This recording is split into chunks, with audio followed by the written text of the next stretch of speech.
Mechanics क्या चीज़ होती है? मैकेनिक्स है स्टडी ऑफ मोशन, ठीक है। मैकेनिक्स क्या है? स्टडी ऑफ मोशन, ठीक है। हमने किसके मोशन को स्टडी करना है इस चैप्टर में, इस पूरे यूनिट में। ये यूनिट काफ़ी 3-4 चैप्टर से मिलकर ये यूनिट बना हुआ है। तो इसमें हम लोगों ने पहले तो मैकेनिक्स यानी कि स्टडी ऑफ मोशन, किसका स्टडी करना है? मोशन, हमने सॉलिड का मोशन स्टडी करना है। फिर हम लोगों ने फ्लूइड का जो मोशन है उसको स्टडी करना है, और फ्लूइड के मोशन को भी हमने 2 तरह से स्टडी करना है। एक हमने पढ़ना है हाइड्रोडायनामिक्स, कि जब फ्लूइड चल रहा है तब उसके साथ क्या क्या मोशन है, क्या क्या चीज़ें हैं, जो कौन कौन से ऐसे फेनोमेनाज हैं जो उससे रिलेट करते हैं। और हमने एक और चीज़ पढ़नी है, वो है हाइड्रोस्टैटिक्स, कि जब एक फ्लूइड चल नहीं रहा है, एक जो फ्लूइड बह नहीं रहा है, फ्लो नहीं कर रहा है, लेकिन जो उसके मॉलिक्यूल्स हैं, जिससे वो फ्लूइड बना हुआ है, वो उनका एक इंटरनल मोशन तो है ना, एक इंटरनल मोशन तो उसका रहेगा। तो वो जो उसका इंटरनल मोशन होगा ना, दैट उसके इंटरनल मोशन को भी हम लोग स्टडी करेंगे, ठीक है। तो वो हम लोग पढ़ेंगे हाइड्रोस्टैटिक्स में। और ये इसके बाद का पार्ट है। सबसे पहले तो हम लोग स्टडी करने वाले हैं किसके? Study of motion of the solid. हम लोग पहले पढ़ने वाले हैं सॉलिड के मोशन को। बेसिकली सबसे पहले आपको पता होना चाहिए यार कि सॉलिड क्या चीज़ है, ठीक है। तो जैसे आपको पता ही होगा, क्योंकि ये छोटी क्लासों में तुम लोगों ने अच्छे से पढ़ा हुआ है कि जो मैटर है, ठीक है, मैटर की 3 स्टेट्स आपने स्टडी की हुई हैं, ठीक है। 3 स्टेट्स आपने पढ़ी हुई हैं, याद होगा आपको। एक पढ़ा था आपने सॉलिड, एक पढ़ा आपने क्या कहते हैं इसको, लिक्विड, और एक पढ़ा था आपने गैस, ठीक है। पता आगे जाके आप फ्यूचर में देखोगे कि 4 स्टेट्स होती हैं, प्लाज्मा भी होता है। बट फिलहाल तो आपको दिमाग में ये रखना है कि हमारे पास जो है मैटर की कितनी स्टेट्स हैं? मैटर की 3 स्टेट्स हैं, ठीक है। सॉलिड है, लिक्विड है, और गैस है। अब देखो सॉलिड क्या चीज़ होती है। सॉलिड में ना जो एटम्स है ना, जिनसे ये बना हुआ है, ठीक, कोई भी चीज़ आपको पता है at the end of day किससे बनी हुई है? एटम से बनी हुई है। तो सॉलिड में क्या होता है, जो एटम से जो चीज़ बनी हुई है ना, ये एटम्स के बीच का जो डिस्टेंस है ये बड़ा कम होता है। यानी कि आप लोग कह सकते हो इन case of solid, inter atomic distance. What is inter atomic distance? जो है ना, ये इंटर एटॉमिक डिस्टेंस बड़ा ही कम होता है, ठीक है, very less. The interatomic distance between the atom is very very less in case of solids. अब आपको पता है लिक्विड्स में इसके कंपैरिजन में एटम्स के बीच का जो डिस्टेंस है इन कंपैरिजन तो सॉलिड थोड़ा ज़्यादा होता है, और गैसेस में ये जो इंटरएटॉमिक डिस्टेंस है काफ़ी ही ज़्यादा रहता है, ठीक है। अब इसमें इंटरएटॉमिक डिस्टेंस थोड़ा ज़्यादा और इसमें बहुत ही ज़्यादा एज कम्पेयर टू द, ठीक है, लिक्विड। गैसेस में थोड़ा इंटरएटॉमिक डिस्टेंस ज़्यादा रहता है। सॉलिड में जैसा कि तुम्हें पहले से ही पता है, सॉलिड में की एक डेफिनेट शेप होती है और डेफिनेट साइज होता है। लिक्विड का कोई डेफिनेट शेप, कोई डेफिनेट साइज नहीं होता, और सिमिलरली गैसेस का भी कोई डेफिनेट शेप और डेफिनेट साइज नहीं रहता है। यानी कि सबसे पहले ना आपको अगर मैकेनिक्स को स्टडी करना है, कौन सी मैकेनिक्स, लेकिन सॉलिड की मैकेनिक्स को स्टडी करना है, तो आपको पता होना चाहिए यार कि सॉलिड का ना एक इलास्टिक बिहेवियर होता है। हम लोगों को तो अभी तक लगता है भैया वो क्या होगा, एटम से मिलकर बना होगा, और वो एटम्स बड़े पास पास होंगे और इस तरह से कंपैक्टली पैक्ड होंगे, और इस तरह से इन एटम्स के बीच में बॉन्ड्स होंगी, ठीक है जी, ये तो बिल्कुल अंडरस्टूड की बात है। लेकिन माइक्रोस्कोपिकली देखा जाए तो ये जो इंटरएटॉमिक डिस्टेंस है ना 2 एटम्स के बीच में, ये फिक्स नहीं होता है।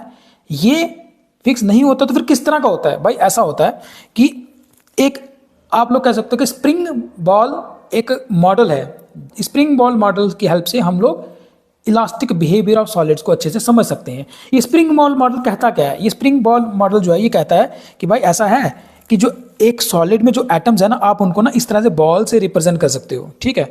एक एटम्स के बीच में एक सॉलिड जिन एटम से मिलकर बना हुआ है ना, उन एटम्स को आप कैसे रिप्रेजेंट कर सकते हो? बॉल से रिप्रेजेंट कर सकते हो। और इन एटम्स के बीच में जो बॉन्ड है ना, इंटरएटॉमिक बॉन्ड जो है, वो इंटरएटॉमिक बॉन्ड को आप एक स्प्रिंग से रिप्रेजेंट कर सकते हो, ठीक है। स्प्रिंग से रिप्रेजेंट कर सकते हो, ऐसे करके स्प्रिंग से रिप्रेजेंट कर सकते हो। ये देखो, ये देखो, अगर हम ऐसा समझें, अगर हम इस तरह के मॉडल से, इस तरह से ये सपोज करें कि मेरा जो सॉलिड है इंटरनली माइक्रोस्कोपिकली वो इस तरह से बना हुआ है कि जो एटम्स हैं वो इस तरह से बॉल से रिप्रेजेंट कर सकते हैं, और जो एटम के बीच में जो बॉन्ड्स हैं वो बॉन्ड्स बेसिकली एक स्प्रिंग लाइक स्ट्रक्चर की तरह होती हैं। अगर मैं एक सॉलिड को इस तरह से समझता हूँ ना, तभी मेरे को समझ आ सकता है कि भैया एटम का इलास्टिक बिहेवियर कैसे हो सकता है। एटम का इलास्टिक बिहेवियर क्या आया तो आया क्यों? क्योंकि यही एक मॉडल है जो उसको अच्छे से एक्सप्लेन कर पाता है। तो एक सॉलिड को इस तरह से स्प्रिंग बॉल मॉडल की हेल्प से समझें तो हमको ये समझ आ सकता है कि जब मैं इस पे एक फोर्स लगाऊंगा, ठीक है, मान लो एक मैंने धक्का लगाया इधर से, ठीक है, इधर से मैं फोर्स लगा रहा हूँ, अगर मैं यहाँ से फोर्स लगा रहा हूँ ना, ठीक है, तो होगा क्या भाई? खुद सोचो, ये एटम जो है, देखो ना, अगर मैं फोर्स लगाऊंगा तो क्या होगा, सिर्फ इस को रिप्रेजेंट कर रहा हूँ। अगर मैं यहाँ से फोर्स लगाऊंगा तो आपको नहीं लग रहा क्या होगा, ये एटम पास पास आएंगे और ये स्प्रिंग कंप्रेस नहीं हो जाएगा। अगर इस तरफ फोर्स लगेगी, मान लो इस तरफ फोर्स लग रही है, तो ये ऐसे कंप्रेस नहीं हो जाएगा ना। बिल्कुल इसी तरह से अगर इसकी अपोजिट साइड में डायरेक्शन में अगर फोर्स लगाई जाए, मान लो फोर्स इस तरह से लग रही है, तो क्योंकि इसके बीच की जो बॉन्ड है वो इस तरह से एक स्प्रिंग की तरह है, तो यही एटम्स की जो शेप, यही जो एटम्स हैं वो दूर दूर हो गए। यानी कि सॉलिड जो है उसकी शेप में और साइज में डिफरेंस आ रहा है, उसकी शेप और साइज जो है वो चेंज हो रही है। ये चेंज बड़ा ज़्यादा लेवल पे नहीं होती है, ये चेंज जो होती है ये माइक्रोस्कोपिकली होती है, ठीक है। बड़ा ज़्यादा ड्रास्टिक चेंज नहीं आती है कि हमें ऐसे देखने को मिल जाए, बड़ा कम देखने को मिलता है कि बड़ा ज़्यादा ड्रास्टिक चेंज आए। और देखो ये है ना कि अब क्या हुआ, चेंज आना स्टार्ट हो गई। किस में चेंज आई, शेप में भी चेंज आई, साइज में भी चेंज आई, है ना। और अगर इस तरह से ये फोर्सेस लगती जाएं और हम इसको इस तरह से फोर्स लगाते जाएं, छोड़ते जाएं, तो आप देख रहे हो इसी सॉलिड में जो कि कंपैक्टली पैक्ड था उसमें क्या आना शुरू हो गया, एक मोशन आना शुरू हो गया, मोशन आना शुरू हो गया। इसी को हम स्टडी करने वाले हैं, इसी को हम स्टडी करने वाले हैं, ठीक है, समझी बात। तो मतलब इसमें इस चैप्टर में यही पढ़ने वाले हैं कि ये मोशन कैसे आता है, कितनी फोर्स लगाएंगे तो कितना मोशन आएगा, क्या चेंज आएगी बॉडी में, किस तरह से चेंज आएगी, क्या उसकी सिर्फ लेंथ चेंज होगी, क्या उसका एरिया चेंज होगा, क्या ऐसा करने पे उसकी पूरी वॉल्यूम चेंज होगी, और अगर ऐसा होगा तो किस बात पे डिपेंड होता है, कितनी फोर्स लगती है, क्या कितनी चेंज आती है, सब पूरा का पूरा ये जो चैप्टर है ना मैकेनिक्स ऑफ सॉलिड्स, बस इसी बात को हम लोगों ने डिस्कस करना है। अब इसके बाद हम लोगों ने इस पूरे चैप्टर में बस इसी चीज़ के बारे में डिस्कस करना है कि कितनी फोर्स लगने पे ये सॉलिड कितना अपनी शेप को बदलता है, शेप को भी किस तरह से बदलता है, क्या सिर्फ लेंथ बदलती है, क्या सिर्फ एरिया बदलता है, क्या वॉल्यूम बदलती है, तो कितनी फोर्स पे क्या क्या चीज़ें ये चेंज होंगी। इस पूरे चैप्टर में हम लोगों को इसी चीज़ को स्टडी करना है, समझी मेरी बात, ठीक है, क्लियर है। तो यानी कि एक सॉलिड में भी अब क्या स्टडी करने की हम बात करने वाले हैं, एक सॉलिड में भी हम लोग इंटरएटॉमिक डिस्टेंस को चेंज करके, या आप कह सकते हो कि सॉलिड की भी हम लोग क्या पढ़ने वाले हैं, मैकेनिक्स पढ़ने वाले हैं, ठीक है, क्लियर है। तो चलिए, अच्छा एक चीज़ हो रहा है इसी मैकेनिक्स को समझने के लिए ना, जैसा कि आपको ये स्प्रिंग बॉल मॉडल समझना ज़रूरी था, इस तरह से सॉलिड को ऐसे करके इमेजिन करना बड़ा ज़रूरी था कि भाई होता क्या है कि सॉलिड के जो एटम्स हैं जिससे वो सॉलिड बना होता है वो पास पास भी आ सकते हैं, माइक्रोस्कोपिकली देखेंगे तो, और थोड़े दूर भी जा सकते हैं। यानी कि हमें देखने को लगता है कि ठीक है हमने सॉलिड को प्रेस किया और हमें लगता है कुछ भी नहीं हुआ, लेकिन माइक्रोस्कोपिकली कुछ तो होता है। माइक्रोस्कोपिकली देखें तो एटम्स के बीच का जो डिस्टेंस है वो कहीं ना कहीं चेंज होता है, और ये चेंज कुछ ऐसे सॉलिड्स होते हैं जिसमें हमें चेंज देखने को मिलती है, अच्छी खासी देखने को मिल जाती है, लेकिन कुछ ऐसे सॉलिड्स होते हैं जिनमें हमको ऐसा लगता है कि यार फोर्स भी लग रही है और लग रहा है कि कुछ चेंज नहीं हुई है, बट चेंज होती है, ठीक। जैसे फॉर एग्जांपल आप होगा सर ऐसा कहाँ होगा कि हमें लग रहा नहीं है चेंज होगी बट चेंज हो रही है, मतलब है ना, मैं क्या ही कह रहा हूँ। देखो जैसे आपने देखा होगा ना, रेलवे स्लीपर्स देखे आपने, ठीक है, रेलवे लाइन देखी ना आपने, रेलवे लाइन में पता आपको ये छोटा सा गैप होता है, जो ट्रैक होता है ना, रेलवे ट्रैक होता है, उसमें जो पटरी होती है ना, उस पटरी में देखना इस तरह से जब लगाए जाते हैं ना, वो आयरन की जो रॉड जैसे होती है ना, ट्रैक में जब लगी होती हैं, तो आप देखना उनमें ना इस तरह से गैप होता है। ये गैप क्यों होता है पता है, क्योंकि फ्रिक्शन की वजह से हीट एनर्जी जब बनेगी, ठीक है, टेम्परेचर जब राइज होगा तो ये आयरन क्या करता है, एक्सपैंड करता है, ठीक है, और एक्सपैंड करके ये इसके साथ जुड़ जाता है, ठीक। तो इसका क्या मतलब हुआ, आयरन एक सॉलिड एंटिटी थी, ठीक है, सॉलिड था, बट जब उसमें फोर्स लगी, जब उसमें फ्रिक्शन फोर्स आई, जब उसमें हीट एनर्जी प्रोड्यूस हुई, तो इनके इंटरएटॉमिक डिस्टेंस बढ़ गया, समझी बात, इंटरएटॉमिक डिस्टेंस बढ़ गया। और फिर जब इसको रेस्ट मिलती है, यानी कि जब ये कोल्ड टेम्परेचर होता है या टेम्परेचर कम रहता है, तो ये वापस कॉन्ट्रैक्ट भी हो जाता है। तो इसका मतलब माइक्रोस्कोपिकल ही सही, बट सॉलिड भी एक्सपैंड करते हैं, सॉलिड भी कॉन्ट्रैक्ट करते हैं। इसी चीज़ को तो हमने पढ़ना है, इस चैप्टर में हमने इसी चीज़ को पढ़ना है कि कितना एक्सपैंड करते हैं, कितना कॉन्ट्रैक्ट करते हैं, लेंथ वाइज कितना एक्सटेंड करते हैं, एरिया वाइज कितना कॉन्ट्रैक्ट करते हैं, वॉल्यूमेट्रिकली कितना स्ट्रेन पड़ता है, ये सब कुछ हम लोगों ने चीज़ इस चैप्टर में स्टडी करना है। समझ आ गया। चलिए अब आगे की बात करते हैं। देखो इस चैप्टर को समझने के लिए ना 2-3 चीज़ें और हैं, जो छोटी छोटी डेफिनेशंस हैं जो हमें पता होनी चाहिए, उनके बिना हम चैप्टर को पढ़ ही नहीं सकते हैं, और इसको थोड़ा ध्यान से समझना, वरना फिर आगे आपको समझ ही नहीं आएगा अगर इन डेफिनेशंस को ध्यान से नहीं समझा तो सबसे पहले आपको पता होना चाहिए डिफॉर्मिंग फोर्स क्या होती है, ठीक है, डिफॉर्मिंग फोर्स क्या होती है।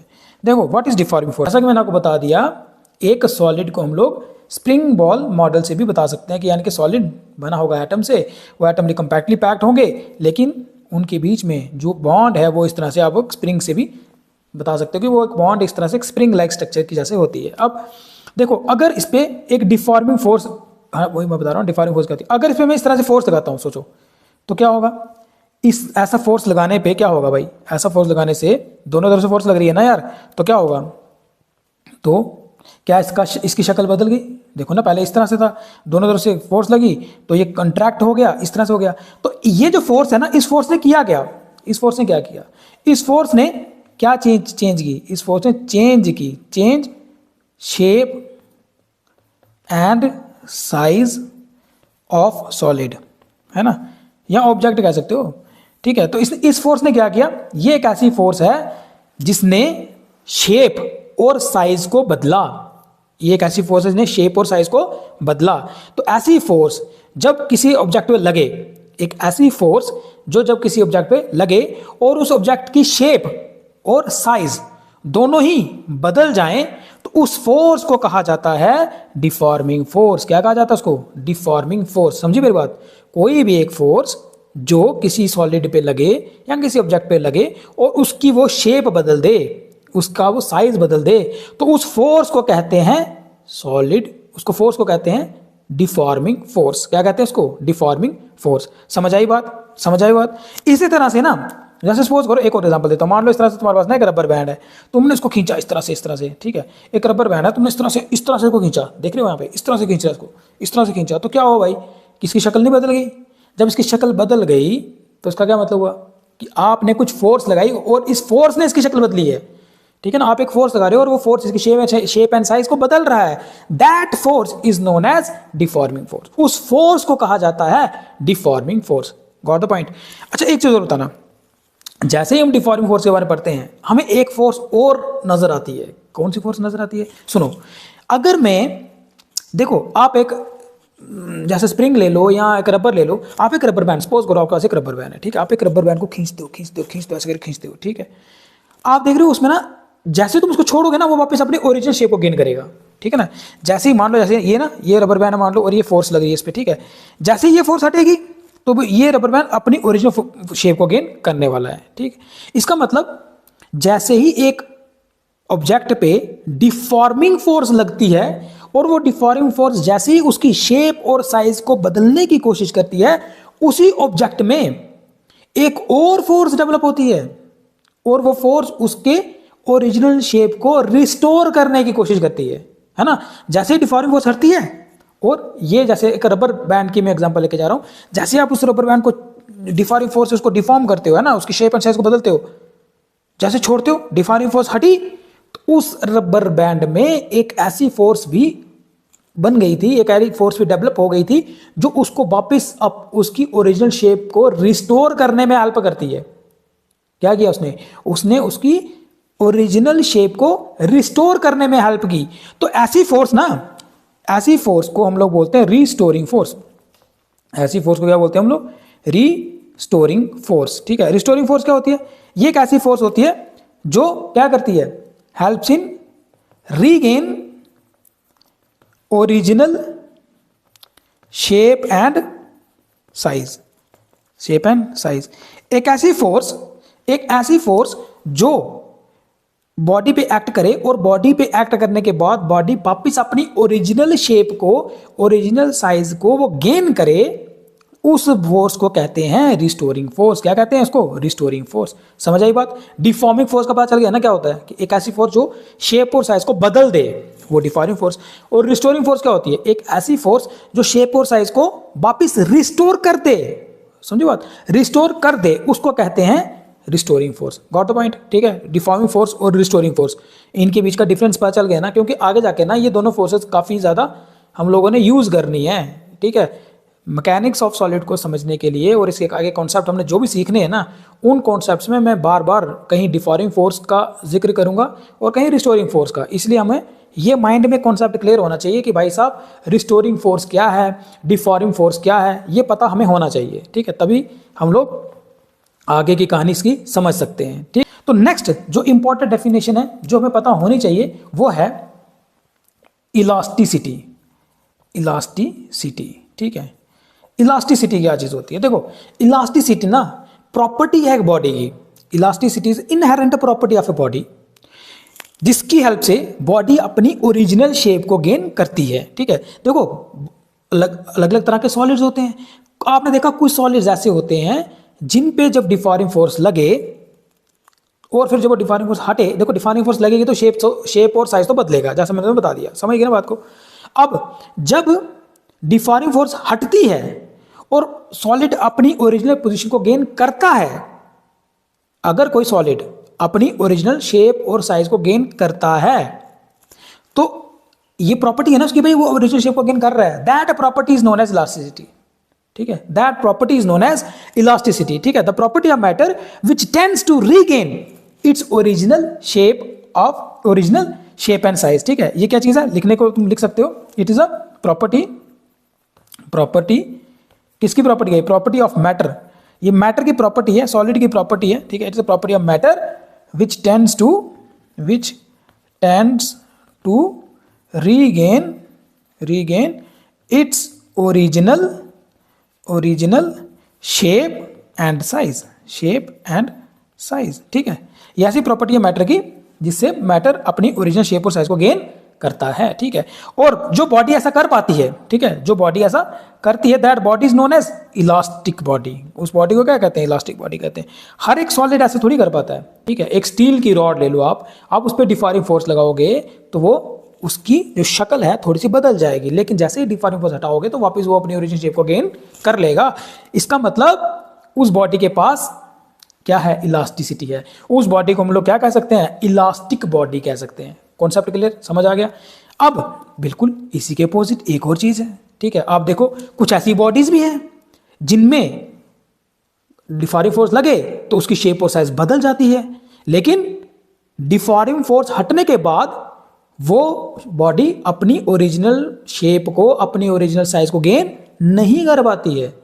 तो ये जो प्रॉपर्टी है ना, इसको बोलते हैं प्लास्टिसिटी। देखा, क्या बोलते हैं इसको? प्लास्टिसिटी। सुना होगा तुमने ना पहले भी नाम, प्लास्टिसिटी। प्लास्टिसिटी क्या हुई? ये भी प्रॉपर्टी है भाई साहब, किसकी? मैटर की, प्रॉपर्टी ऑफ मैटर। ठीक है ना भाई, विच टेंस बोल सकते हो ऐसी, which tends not to regain its original shape, regain its original shape. ठीक है, which tends to not to regain its original shape. ठीक है, और ऐसी बॉडीज जो अपनी ओरिजिनल शेप को गेन नहीं कर पाए, ठीक है, डिफॉर्मिंग फोर्स हटने के बाद अगर बॉडी अपनी ओरिजिनल शेप को गेन नहीं कर पाती है तो उस तरह की बॉडी को भाई साहब क्या कहा जाता है? उस तरह की बॉडी को बोला जाता है plastic body. That body is known as plastic body. समझी बात? उसको क्या बोलते हैं? प्लास्टिक बॉडी बोलते हैं। ठीक, समझ आया इलास्टिक बॉडी क्या होती है और प्लास्टिक बॉडी क्या होती है?